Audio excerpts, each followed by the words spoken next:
Masih berikutnya pemirsa, BNPB mengerahkan 2 helikopter waterbombing untuk memadamkan kebakaran hutan di kawasan Taman Nasional Bromo Tengger Semeru terus meluas.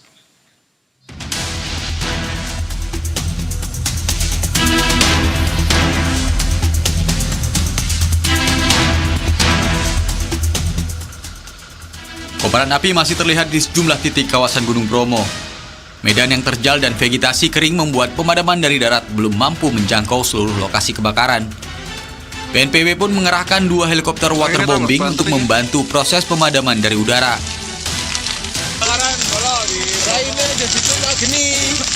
Selain pemadaman dari udara, BNPB juga berkoordinasi dengan BMKG untuk operasi modifikasi cuaca.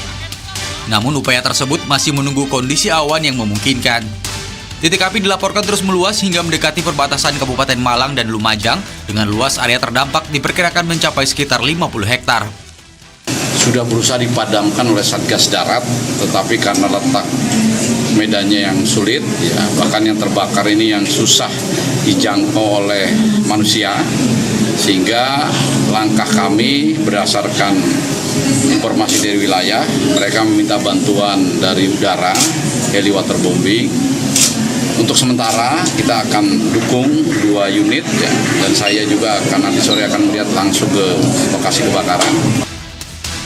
Petugas gabungan masih melakukan pemadaman dari darat, sementara Balai Besar Taman Nasional Bromo Tengger Semeru menutup sementara akses wisata melalui pos jemplang hingga kondisi dinyatakan aman.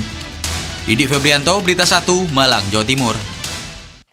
Ya, kebakaran hutan dan lahan maksud kami di kawasan Taman Nasional Bromo Tengger Semeru, Jawa Timur ini masih terjadi hingga Kamis pagi ini. Nah, hingga saat ini sedikitnya ada 86 hektar vegetasi kering dilaporkan hangus terbakar. Kobaran api yang berawal dari wilayah Lumajang ini sempat merambat ke Probolinggo dan kini masih dalam penanganan petugas.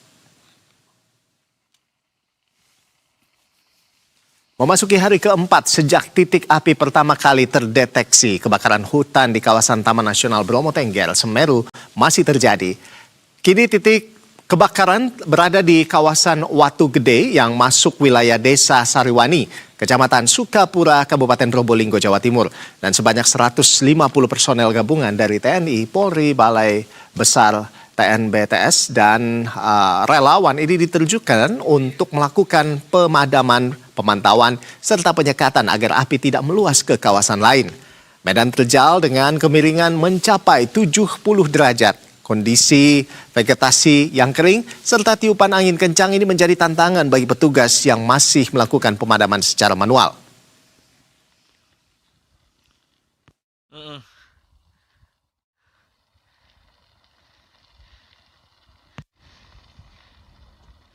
Ya, untuk mengupdate kondisi terkini terkait dengan karhutla yang terjadi di kawasan Gunung Bromo, kita sudah terhubung dengan Abdul Muhari, Kepala Pusat Data Informasi dan Komunikasi BNPB. Selamat siang, Pak Abdul Muhari. Ya, Pak, ini bagaimana kondisi di hari keempat kebakaran hutan dan lahan di kawasan Bromo saat ini? Apakah sudah diketahui luas lahan yang hangus sejauh ini seperti apa, Pak Abdul? Iya, kemarin sore kami sudah mendapatkan laporan secara langsung dari Kepala BPBD Provinsi Jawa Timur, dan pada kesempatan yang sama juga sudah sempat dilihat kebutuhan-kebutuhan dan apa yang memang benar-benar diperlukan oleh petugas personel tim gabungan di lapangan yang akan segera, yang kemarin juga langsung disanggupi oleh Kepala BNPB.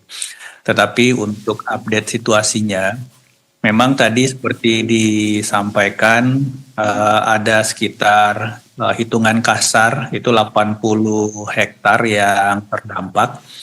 Ini 50 hektar diantaranya ini sudah padam, Mas Ando, ini dalam proses pendinginan. Sedangkan 30 hektar lainnya ini masih terbakar.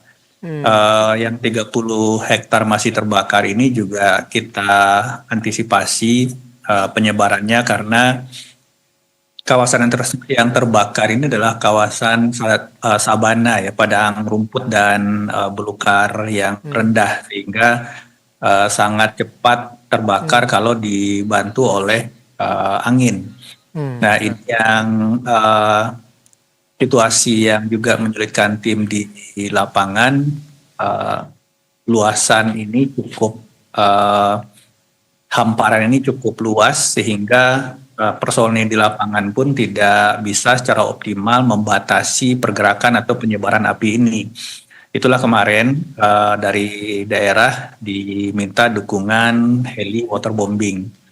Kemarin sore itu Kepala BNPB sudah langsung menggeser 1 unit heli waterbombing yang seharusnya sudah sampai di Lanut Abdurrahman Saleh pada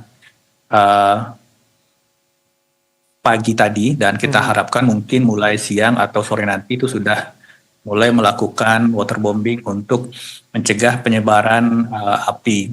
Nanti akan kita lihat, memang kita setup itu 2 unit, tetapi kita akan lihat nanti di lapangan karena selain waterbombing kita juga menambah unit-unit pemadam yang dari darat, meskipun tadi disampaikan memang ini lokasinya tidak bisa ditempuh atau cukup sulit untuk bisa ditempuh dari jalur darat. Baik. Ini akan kita optimalkan dari jalur udara, Mas Ando. Jadi artinya memang sejauh ini sudah ada tambahan 2 unit helikopter waterbombing begitu ya, dan juga yang akan membantu pemadaman agar tidak menyebar begitu api ke wilayah lain begitu dari udara, dan ada juga yang dari darat begitu ya.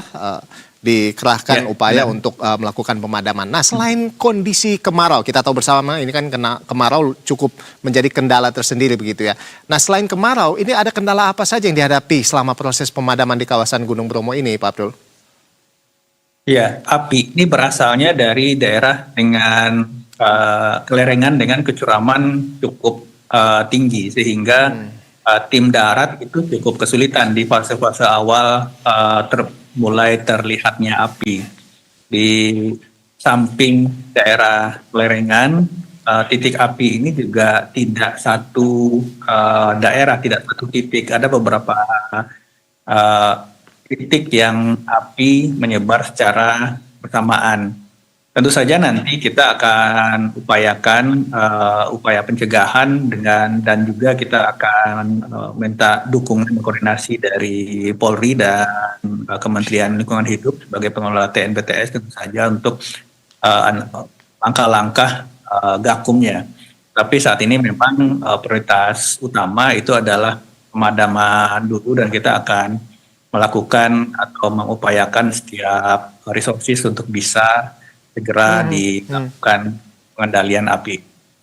Satu hal juga kemarin yang menjadi perhatian kita, masih banyak personil di lapangan yang menggunakan perangkat seadanya ya. Kita lihat ada gebyok, dan rahan, ranting yang dibasahi dan seterusnya. Baik. Ini juga akan kita tambahkan pompa gendong yang bisa yang dibawa oleh petugas supaya bisa lebih efektif, Mas Ando. Baik. Pak Abdul, ini kita lihat walaupun memang ini kan tinggal 30% lagi begitu ya lahan yang masih ada apinya begitu. Namun sejauh ini seperti apa dampak dari kebakaran ini yang dirasa atau yang terdampak oleh warga begitu. Nah, seperti apa? Apakah warga sekarang sudah mulai terserang penyakit, ISPA dan sebagainya? Seperti apa Anda melihatnya? Kebakaran di Bromo ini berbeda dengan kebakaran lahan gambut ya. Lahan gambut ya biasanya itu asapnya cukup lama bertahan karena api masih ada di bawah-bawah lapisan dalam. Sedangkan Bromo ini adalah tanah mineral di mana api biasanya cepat menyebar, tetapi juga dalam tanda kutip kalau penyebarannya bisa ditahan itu juga bisa cepat padam.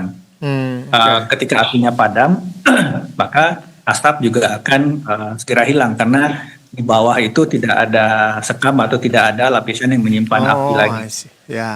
Tetapi tentu saja kerugian utama kita adalah dari sisi ekologis dan juga aktivitas ekonomi masyarakat. Jadi ini khususnya Gunung Bromo, setiap kali periode El Nino yang cukup kuat seperti kita ingat di 2023 dulu juga terbakar. Yang ingin kami sampaikan adalah kekeringan dan El Nino ini bukan penyebab, Mas Ando, tapi katalis. mempercepat penyebaran dan memperparah dampak. Yang menyebabkan api itu biasanya selalu ulah manusia, baik itu sengaja maupun tidak disengaja. Nah, ini yang harus menjadi perhatian kita bersama, karena pada saat ini mungkin kita yang beraktivitas di daerah-daerah wisata alam, tolong benar-benar perhatikan untuk merokok, sampah, atau membuat api dan sebagainya, karena ini akan sangat cepat sekali memancing api dan penyebarannya sangat sulit kita kendalikan. Mungkin itu, Mas Adi. Jadi artinya ini yang terdampak ini secara ekologis begitu ya. Kalau secara fisik terhadap warga di sana justru tidak terdampak seperti itu ya. Hanya mungkin secara ekonomi dan seterusnya ini cukup berdampak di sana. Baik, terima kasih Pak Abdul Muhari, Kepala Pusat Data Informasi dan Komunikasi BNPB atas waktu dan informasinya di Berita Satu Siang. Salam sehat selalu dan kita harapkan api di Bromo ini bisa ditanggulangi 100% secepatnya ya Pak ya. Terima kasih, selamat siang Pak. Terima kasih Mas Ando.